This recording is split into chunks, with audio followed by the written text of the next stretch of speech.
Well, hello and welcome back to another edition of Keto Fireside Chats. This is going to be another HobbitCast featuring Ben McDonald and Karen. We're going to be going through a few topics here, mostly related to macros using, fat as throttle. We're going to talk about intermittent fasting, some safe levels, maybe even run through the calculator a little bit and show you some stuff. Before we get started, just wanted to throw a quick pimping for Scott's beautiful little cookbook here, Keto-Fi Everything. Got a little picture of it up on the screen. You can get to it right from his website. It's pretty cheap and has some beautiful pictures and some nice physical things that you can get almond flour all over as you're cooking stuff. So with that, let me introduce my co-host, Karen. Hello, how you doing? I'm great. Hi, everyone. Hello. Beautiful. Yeah. All right. So, Karen, we're here to talk about some macros. Yes. I get a lot of questions in both the groups about macros. Exactly how much of what should we be eating? Why does it even matter to have such a precise amount of macros dialed in? Well, you want to make sure that you are getting enough. And you also want to make sure that if you're putting all this effort into changing how you eat, that you're not going to just sit there at the same weight if your purpose is to lose fat. So we have the macros that people can put in their own statistics and figure out from those numbers what meal composition should look like. So you're telling me the only way I can lose weight is by being very precise in the amount of food that I'm eating? No. You can do all kinds of crazy things and still lose weight, but eventually it'll catch up with you. This way, you know that you're doing things safely, that you are getting enough nutrition, and that you won't reach that dreaded stall if it's done correctly. Yeah, so let's, I'm actually going to throw up a picture of macros as we would normally present them. This is right off the calculator from shecallsmehobbit.com. This is the one we kind of hand out in the Facebook group all the time now. So we've got 4 big numbers: daily calories, protein, fat, and carbohydrates. Yeah. So what are your thoughts about protein? Like when you're doing macros for people, what's on your mind? Well, I'm often thinking about their sources of protein, and I want to make sure that they have a sizable amount, just so that they'll feel satiated when they eat, and that they're not gorging themselves on chicken. They have enough to make the meal substantial, so it's not just, a salad with some sad little pieces of dried chicken breast on them. 2 slices of deli ham. Delicious. I don't mind the 2 slices of deli ham as long as it's got a couple eggs thrown in there too. There we go. Then they can do that. Yeah, when I think about protein, for me, I kind of use 50, 60 grams, depending on how tall you are, is the absolute bare minimum for daily input. Yeah. We know that somewhere north of 40 grams is your biological minimum, and we're going to assume that your body missed a few grams. So when I'm handing out macros, I would never hand out less than 60, and that's pretty low. I'm normally in the 70 to 100 range for women, and more like the 90 to 130 range for men. You do need to eat your protein. You don't want your body will find the protein if you don't eat it. That's right. If you right. get into those dangerously low levels, then you're going to compromise your results. You're going to compromise how much energy you have during the day. Exactly. And, to a point that you kind of alluded to, but I really want to hit a really strong, is protein makes you feel full. If you don't get enough protein in a meal, you can eat a lot of fat, and fat definitely, kind of helps with the energy levels and kind of coating your stomach and making you feel full. But if you didn't get enough protein, you won't feel full. So when I'm thinking about that, I always want to make sure that I'm balancing protein with the fat, especially for folks that are pretty severely obese, that have a pretty high fat calorie count. You know, when you start getting into the fats over 150, 160, you know, that if you're not giving people enough protein to offset that much fat, it turns into a really weird plate. Like trying to make the meal composition when you have a 75-gram protein and 160 grams of fat, that is a weird bowl of food, man. I don't like that at all. Bacon wrapped avocado floating in a pool of coconut oil. Exactly. And that's exactly right. I've got some soup I want to make for you. You know, I found, especially in older women who are pre-diabetic, if you give them too much protein, it can actually cause weird stalls. You know, especially when you start getting over 100 grams. So I'm very hesitant. If somebody tells me weight loss is their goal, I'm hesitant to give more than 100 grams of protein for most folk, especially women, just because they just do not respond favorably in my experience. Have you heard from people who you've given a lot or a little to as working well, or, you know, I'm sure like me, you're getting a lot of the PMs of, hey, I'm stalled, please help. Yeah, usually, you know, as long as they're getting between 70 and 100 for the women, for the little itty bitty women, usually it's between 70 and 80. They're not having too much problems, but it's when they get into that sort of old-fashioned thinking that we had, you know, 20 years ago, where you ate all the protein, and so they're getting 120, 130 grams that things can go sideways on them.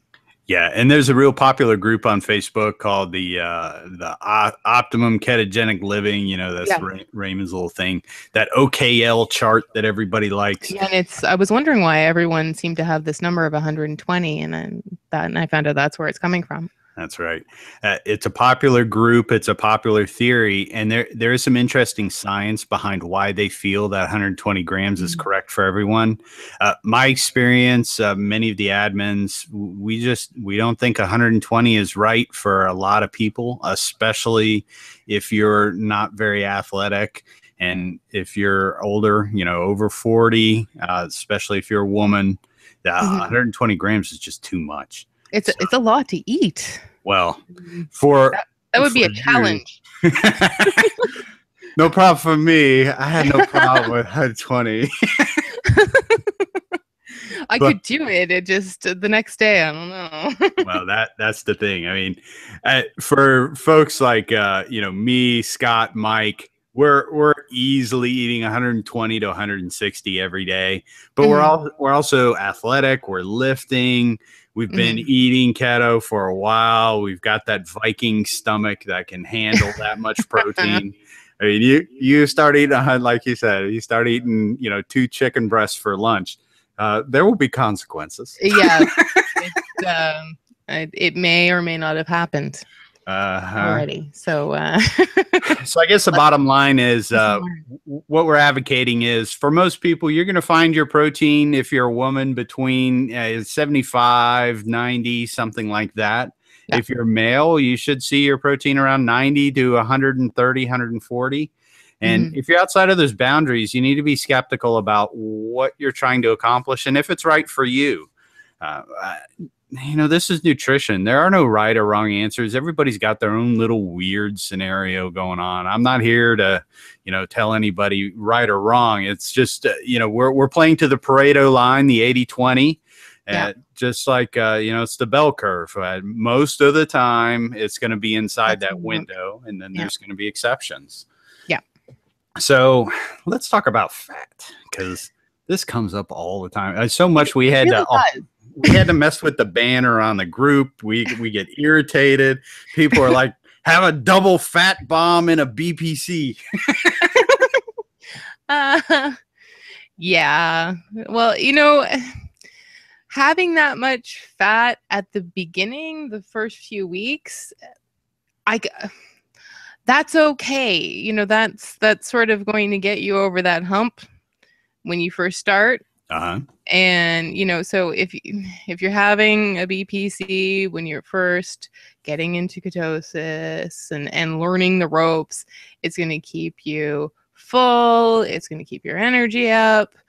But if you keep doing that as you've lost, you're into the 6 weeks, you've lost 20 pounds, it eventually will halt your fat loss. Yeah. Because your body will just take that fat that you're consuming. It's so much easier for your body to use that instead of the fat on your bottom. Yeah. So everybody talks about, ketosis is a high fat, low carb diet. And it is. So what do you mean if I'm not eating, 1,800 calories of fat every day, it's not a high fat diet? Well, it still is a high fat diet. I mean, if you're having, 70 grams of fat, that's a lot of fat. You are still eating fattier cuts of meat, eggs, maybe a little bit of high fat dairy. You're still having all those things. It's just you're not having all of your fat from your food. Some of it is coming from your body. You have a lot of fat stored on your body. Not you, Ben, but how dare you? other people. Me, I have a lot of fat stored on my body, so I still am utilizing. My body is eating that fat. Sure. It's no longer coming from 2 tablespoons of heavy whipping cream in my coffee. Now I have black or with almond milk instead. And then the rest of it comes from what I've stored over the last 20 years. Yeah. And that's really the point is ketosis is a metabolic gimmick. It's not designed to be your normal operation. What we're doing is we're putting your body into a metabolic state where your hormones will preferentially harvest fat out of these energy stores that your body was designed to do. And you think about it, when you eat berries, when you eat bread, what happens to people when they overeat or get a surplus of food energy? It's stored as fat. But then the problem is, over time, our bodies have evolved into this state of being constantly bombarded with carbohydrates. Our insulin levels up. We can never release that energy. Going into ketosis allows our bodies to freely mobilize that fat off of our caboose. And that's the goal if fat loss is why you're here. You want to be able to freely use that energy that your body so carefully stored around your midsection. And that's really the whole point of why we're going through all the trouble of counting carbs and all this other stuff, is to be able to run at a calorie deficit and use the fat that's stored on your body. It is a high fat diet, but it's not from your plate. And that's such an important point. It's such a subtle point that doesn't make sense for new people. It's so confusing. But that's also why you see the experienced keto folks on the board going crazy when people start talking about, I'm not hitting my fat macro, or I had to take 4 fat bombs to hit my fat macro last night. BPCs, well, especially that's what we ask, how long you've been eating ketogenically. And oftentimes it's like 3 months, 4 months. And at that point, those fat bombs and the BPCs and all that sort of thing, they're like training wheels. You've got them at the beginning, but then you can take them off and keep flying. That's right. I think that's such a difficult transition to make, is going from those meals where you're totally satisfied and really full to, it's a diet. It's not necessarily going to be super easy. It's just a heck of a lot easier because your hormones aren't battling you. Because you've mastered them over the course of that induction period, that first 3 to 4 weeks. That's the advantage of the ketogenic diet over some of the other diets. I mean, you can lose weight. I mean, Admin Scott lost like 60 or 70 pounds just doing hardcore Viking level of calorie restriction. He just said, I'm just not going to eat, and then I'm going to lose weight. And he was miserable and grouchy and mad all the time. And that's not cool. Nobody wants to be around you while that's going on for months and months and months. Mm-hmm. That's what the gimmick is that once you're not eating the fat, you're not hungry. With other diets, there's the constant hunger that just gets worse and worse and worse as you go along. Okay, so let's say I'm a new member to the board. Hey, I've heard all about this ketogenic diet. It's great. LeBron James told me all about it. It's the easy way to lose weight. I'm here, So yep. What do I do? How do I get started with all this macro stuff? How do I figure it out? Well, you would start by entering in your own information.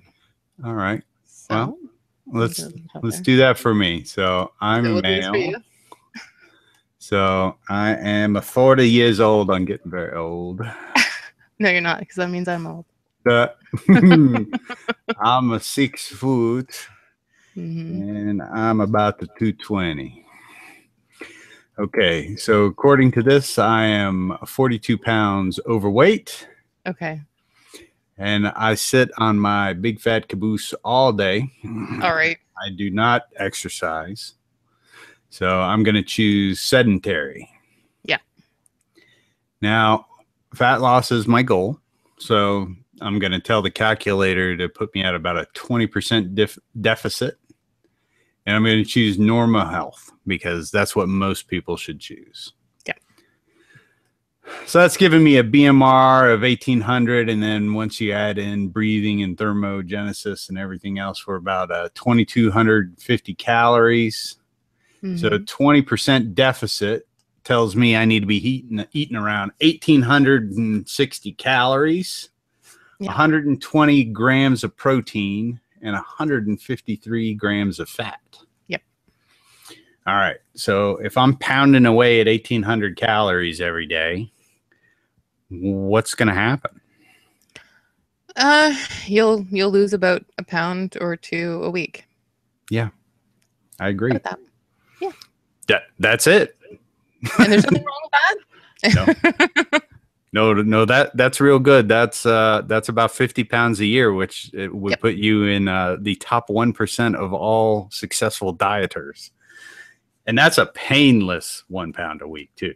It really is. Let me tell you, if you're eating 153 grams of fat, 120 grams of protein every day, you got no problems in your life. You're feeling real good. You're eating big plates, big meals, easy peasy. Now, there's all these kooky admins that keep talking about intermittent fasting. That you can, once you're fat adapted, you can really step on the gas and increase your weight loss and improve your insulin resistance. Yeah, we're kooky like that.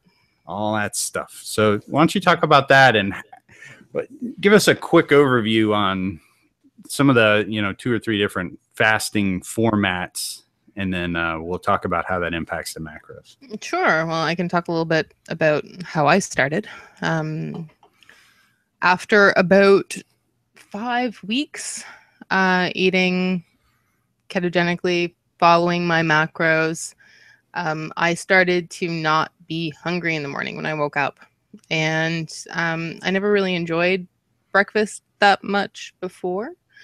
So I just sort of stopped having it. Like, I would be busy in the morning. I'm a mom. I'm busy. And then noon would come around and be like, oh, I should probably eat. So that's what you would call a sort of a 16-8 schedule. So you stop eating in the evening, and then you resume again eating in the afternoon at around lunchtime. So you eat a couple of meals, maybe a light snack in the middle. So we're really just talking about skipping breakfast. Yeah, you just skip breakfast. So that is intermittent fasting. That is what a lot of our members tend to fall into. And it does start to help with insulin resistance. It gives your pancreas a little bit of a break.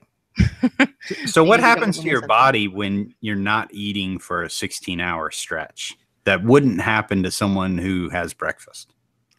Well, you start burning a little bit of fat.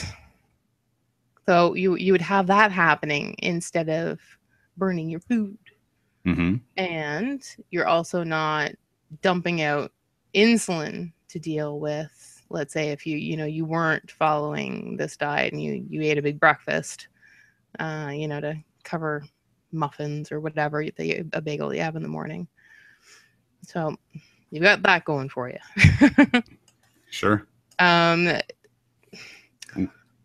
there we go. It's got its 8-hour eating window right there. So you got that little bit of time there where in green, where you burn some fat, and then you store fat after lunch, and you store fat after dinner, and then you start burning fat again. You have that little dip in the middle too, where you burn a little bit of fat. And why is it that you're doing fat storage right after those meals, but you're burning fat overnight? Well, because you're burning the fat that you ate. And so that's why we get a little crazy when people are saying, "Oh, I'm skipping breakfast, but I'm having a BPC." Well, then you're missing out on that whole green area at the beginning because you're burning the BPC. Right. So the body will take the fat that you have, or it will take the fat that you eat. Yeah. So let's talk about insulin resistance a little bit. I think that's one of the other things I just want to touch on. We'll save in-depth dive on that for another show. But, yeah, this is such an important topic for so many people. It is. I think a lot of people don't realize that they are insulin resistant. The my fantasy for the obese is that they gain control of their hormones. Yeah. The reason that you get big is because you've lost control of your insulin, you've lost control of your leptin and ghrelin. You're always hungry. Your energy stores can't be mobilized in the right way because your circulating insulin levels are too high. You wake up in the morning, your insulin is already running. You have 140 blood glucose. Waking up. I mean, that's insane. You got tablespoons of sugar just floating around your body for no reason while you're sleeping. Yeah. It's insane that a normal standard diet is going to put you into that state. And that's what's so awesome about ketogenic is it's going to get you into that mode where your body's insulin is going to decrease, and it's going to give your body a chance to burn off that excess sugar. It's going to give you a chance to mobilize that energy out of those fat, because insulin blocks that. When you're eating a trickle of carbs and having that 8 p.m. snack and filling up your belly with a few potato chips, you basically guarantee that you will lose 0 weight overnight. Yeah. So having 2 meals, not having snacks, gives you those insulin holiday, that break, so that those insulin receptors can relax, but more importantly, so the insulin isn't high, which allows it. If you have insulin in your blood, you cannot get fat out of the fat cells in your butt. Yeah. It's that simple. If you have insulin in your blood, you cannot lose weight. So during the periods following a meal, these red humps in this picture, you cannot lose weight because you have insulin, which is what happens when you eat, which is fine. And that's perfectly normal.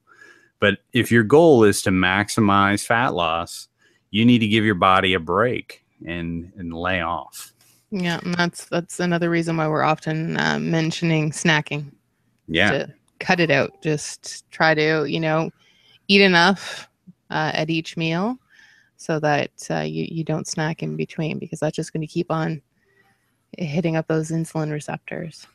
All right. So let's say we're talking about this 16-8 eating window where they're eating 2 meals a day. Let's go back and just thinking about these macros here. What do I got to do here? Go back. There we go. There. I think it lost my settings, but whatever.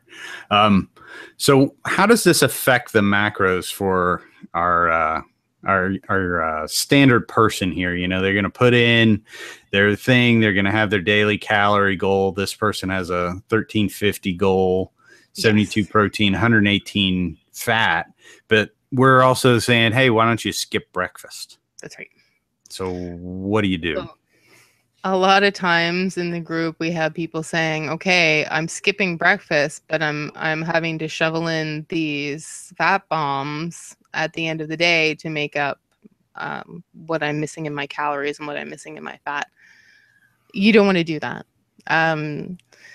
When it comes to doing the intermittent fasting, your meals are going to be bigger than they would have been if you're eating 3, but not so big as they would equal the same amounts as the 3 meals together. You want to get as close to the protein as possible.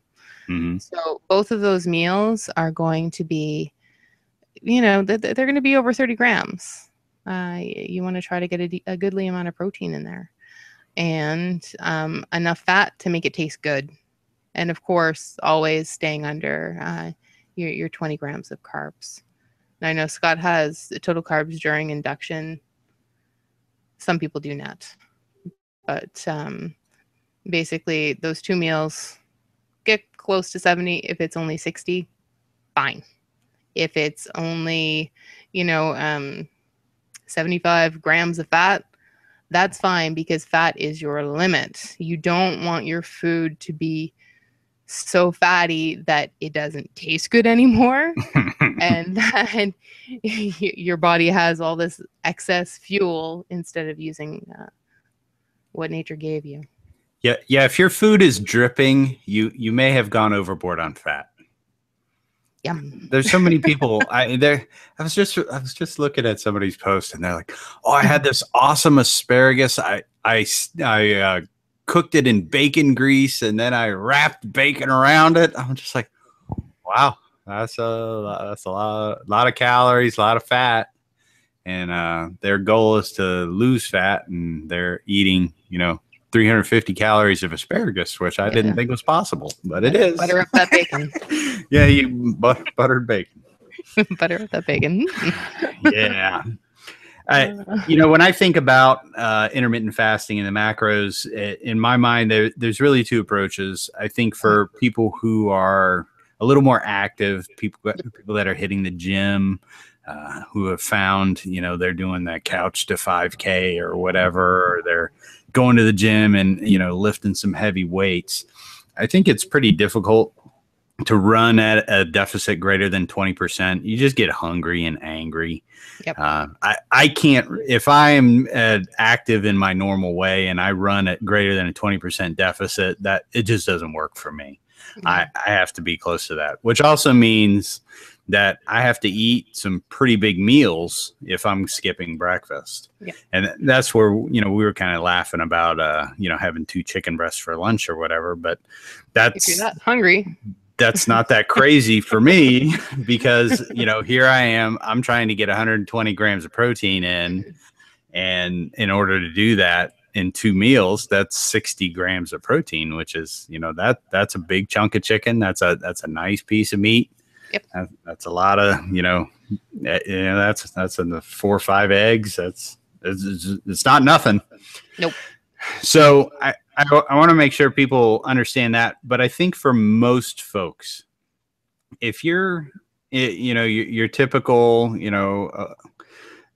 dieter, you're 40 pounds or more overweight, and you're doing intermittent fasting for health reasons to try and reclaim that control over those hormones.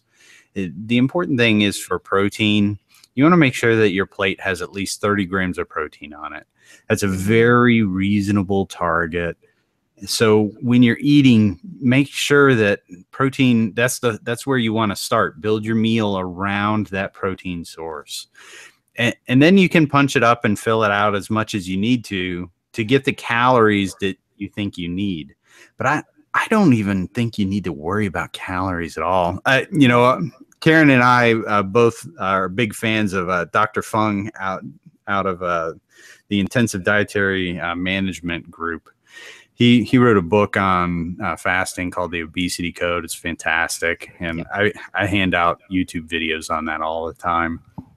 For me, and the way that he approaches this is, he talks about satiety, eating until you feel comfortably fed, not stuffed, not unbutton my pants because I ate half a pound of bacon, but full. I'm satisfied. I've eaten a reasonable meal. It was a decent amount of food, and then just stop. Don't worry about calories. If you're constructing 30 grams of protein and you're eating a reasonable amount of fat using, our standard ketogenic style food, you should have no trouble with getting those kind of models. And you're going to find yourself somewhere in the 900 to 1100 calorie range for the day if you eat 2 meals constructed like that. And I think it's perfectly normal. It's perfectly natural. If you went to a bariatric surgeon and said, staple my stomach, when it's all said and done, you're going to be eating 900 calories a day.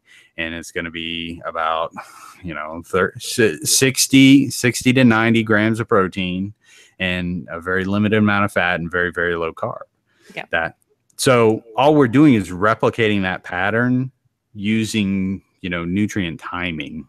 But it's the same thing, and it's not something you need to worry about. And it's very, very sustainable in a ketogenic mode. Now, if you are a carbohydrate person and you eat bread and donuts and Cheetos, what's going to happen when you start restricting calories that way, your insulin's going to remain high and your body's not going to be able to mobilize excess energy out off of your butt. So you do not have access to those calories, which means you're running at a terrible deficit. Your body will go into starvation mode and it'll start doing all kinds of crazy things. It'll slow down your heart rate. It'll slow down your blood flow. It'll affect your nails will get brittle. Your hair will start falling out, like crazy metabolic adaptations. You'll be cold in the middle of summer, like weird stuff. You won't be able to sleep because your body won't try to rest and rebuild muscle.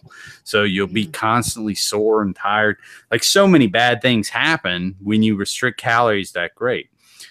As we've been talking about, the most important thing about the ketogenic diet is when you are restricting dietary calories, you are not running at a calorie deficit on a global perspective. Your body can get to the energy in that's stored around your midsection. Why do you think all that fat is there? It's because your body is stored it to use later.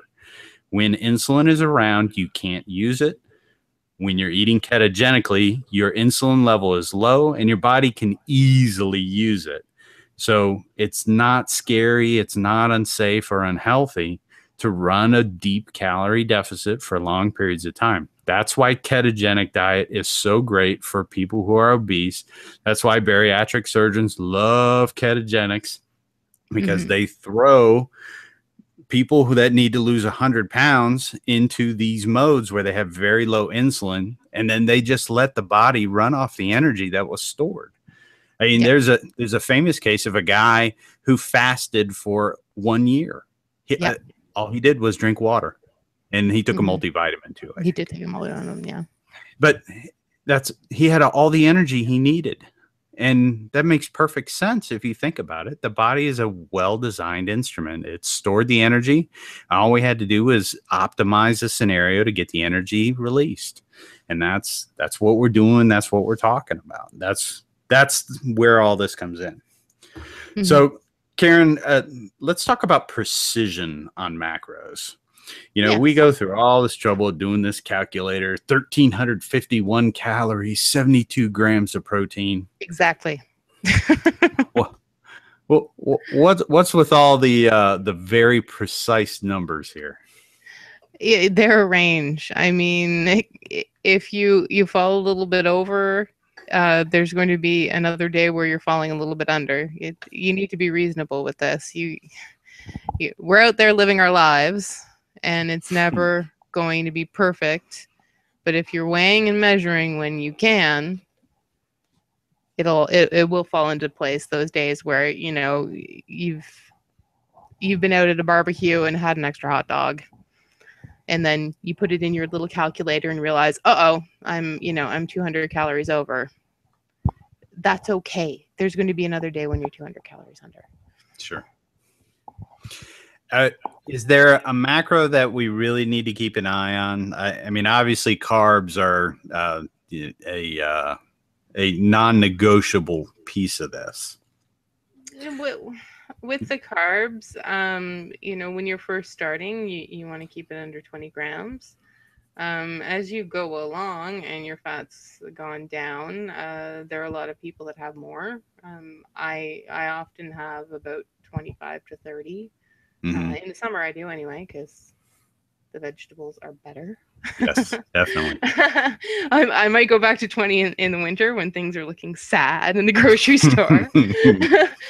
But with the fat, you just have to look at the fat. The fat is a limit. So as you go along and as you're losing your own body fat, you just need to use that fat as a throttle so your body keeps using its own.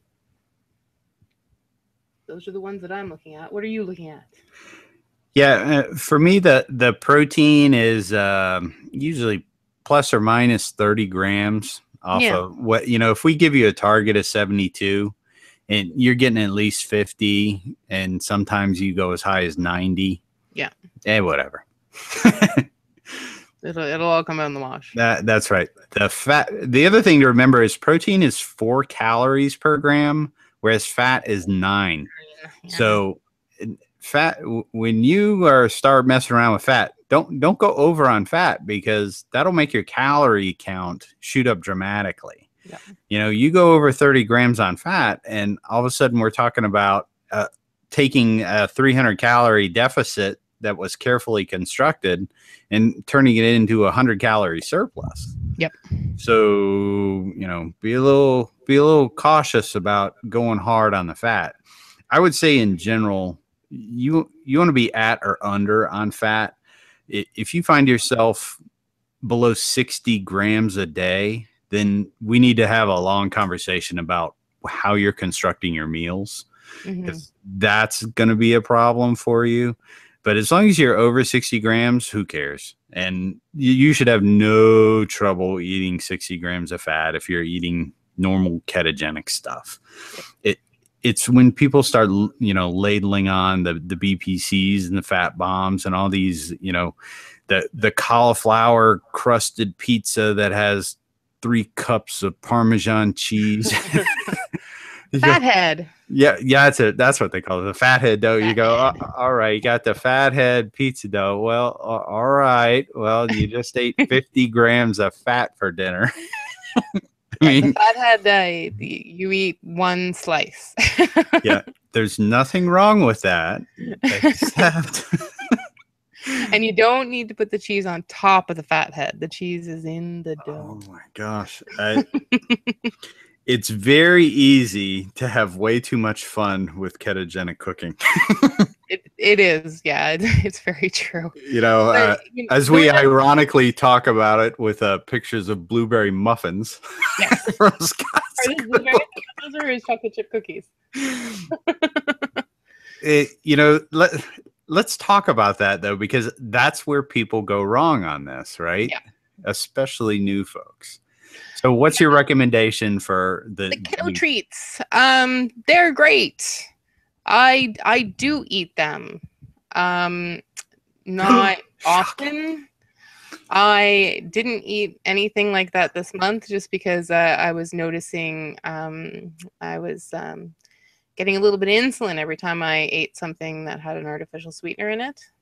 So I would test before I ate and I would be in the 80s. And then I would test after I ate and I'd be in the 70s. Ooh. So it's getting a little bit of insulin there, and what I was doing was I would drink a little bit of sweetened, like with Mio or a diet soda when I was fasting.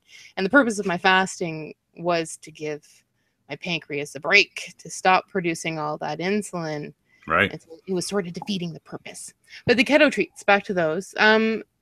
They're fantastic. Scott has them all the time. Yes, he does. I like them. I have a little boy, and he loves Scott's chocolate chip cookies and those flax meal crackers. He gobbles those up. To me, they are sort of a once a week sort of deal. Or if you're cooking for a potluck or whatever, and you need to bring something. They're sometimes food.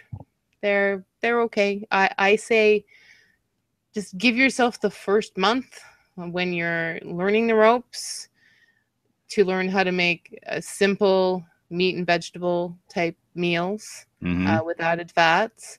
And then, when that kind of starts to get a little dull after a month or 6 weeks, then you can start experimenting, trying some oopsie bread or hobbit bread or anything like that. And that's Ben's food. Behold the broccoli. I don't see a lot of kale in there though, Ben. There are at least 2 pictures of kale in there, but they're limited, I admit. All right, so yeah, Ben and I can both get a little crazy about the vegetables. We start screaming broccoli at people pretty quick. Yeah, that's a lot what my food looks like too. I'll put together a little mural of my food. The reason I wanted to throw this up while Karen was talking is, especially that first month, it can be really easy to cling to some old eating patterns. And I don't necessarily think that that's a problem. But one of the things that we don't talk about very often that I just kind of want to touch on, and, this is different for everyone, but let's be honest. There's an emotional component to eating. Many of us have an unhealthy relationship with food that goes way beyond nutrition. Yes. And especially chocolate chip cookies. And when you start talking about chocolate chip cookies, I'm glad they're off the screen, actually. It can get a little weird. And you should be aware of that for yourself. And don't, I hate to use the word trigger food, but why do that to yourself? Make a clean break if you can. If you need a treat, have it. Just for a little while. Just even if it's just for the first, as I said, the first month. Even if you only want to do the first 2 weeks without it, just try the first 2 weeks eating meats and eggs and fish and vegetables with the added fats. Absolutely. And I want to be very clear. I made a deliberate point of putting a nice mug cake in there. Oh, is that a mug cake? I thought that was like a weird broth. No, that's an almond flour mug cake and whipped cream. Oh, I see the whipped cream. Okay.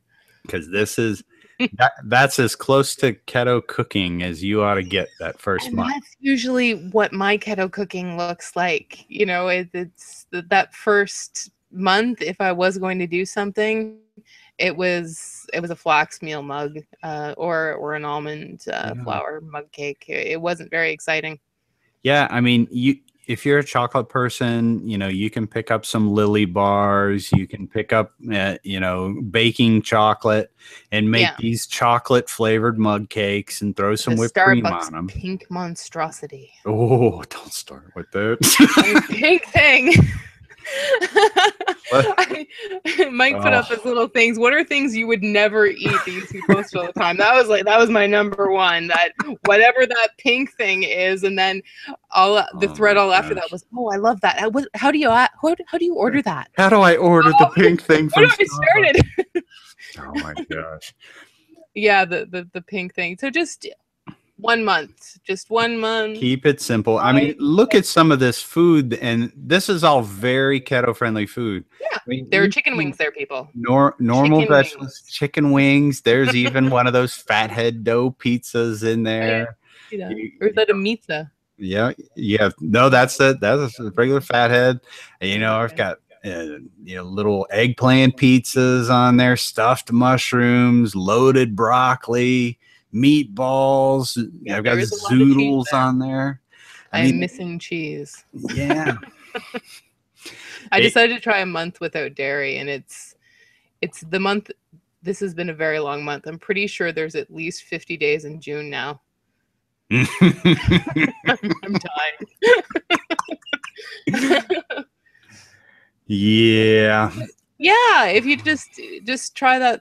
I mean, there are so many good recipes out there that are so tasty that are vegetable and meat and a healthy fat base. I like ruledme.com a lot. Mm-hmm. They have some fantastic stuff in there. I made a Kung Pao chicken that was better than anything that that my in-laws ordered from the Chinese food restaurant that day. Sure. Yeah. Yeah. And if this is a good chance, if you're from the ketogenic opiate diet group, make sure that you're a member of the sister group, which is the Keto Plus. You can get to the link off the pinned post. The reason you don't see a lot of food discussion in our group is we actually have two groups that are the same administrators. We just split the group in half. Yes. One side is all recipes all the time, and the other side is, discussions about macros and vitamins and stuff like that. Salt. So definitely join that sister group and look for, any kind of recipes or help with specific kinds of foods. If you're having a craving for Kung Pao chicken, go, hey, does anybody have a good link to Kung Pao chicken? And I do. And Karen will hook you up. Yeah. All right, Karen. Well, that was a pretty good introduction to macros and kind of some general philosophy about intermittent fasting using the macros. Is there anything that we didn't talk about that you think we should cover in this intro to macros? Well, as far as the fat throttle goes, as people are going along and they're losing weight and they're looking to reduce fat and their calorie intake, there are very simple substitutions. Like people often start off, they might be having the BPCs, change that to a couple of tablespoons of heavy whipping cream, and then eventually you'll be having, coffee with almond milk. Or last night I changed up my usual crack slaw recipe. I cut the oil in half, and I used, instead of a medium ground beef, I used ground turkey. Nice. You just start doing stuff like that, and it kicks that throttle in. Absolutely. Yeah. And just to reiterate one more time, the first few weeks are just the adaptation to the style of food, the style of cooking, getting your shopping list straight, getting your menu ideas under control. Mm-hmm. Don't stress too much about it in the first couple weeks. Just focus on making sure that there are no sneaky carbs in your life. Mm-hmm. This is really for, that discussion about it. After those first couple weeks, you start getting into that week 3 through week 6 is when you really start needing to pay close attention to what you're doing, how you're doing, and how to optimize the journey that you're going to be on for the next few months. Mm-hmm. All right. Well, I think with that, we'll wrap this up. It's about 55 minutes. So that's we don't want to make it too long for folks. So I think this is a good stopping point. Excellent. Well, thanks, Karen. I appreciate it. I'm going to slow her down here. Good thanks, night, everybody. Bye. No one in this podcast is a provider of healthcare, and our discussion is based on things we read on the internet. It's not our intent to render medical advice for your unique situation. Only you and your doctor can make decisions regarding your medical treatment, diagnosis, and especially the impact of prescription medication. Always check with your prescribing doctor on the compatibility of your medication before undertaking any change in nutritional approach or fasting protocol. Many medications are known to be incompatible with longer fasting without adjustment. Be safe and don't trust our word for it.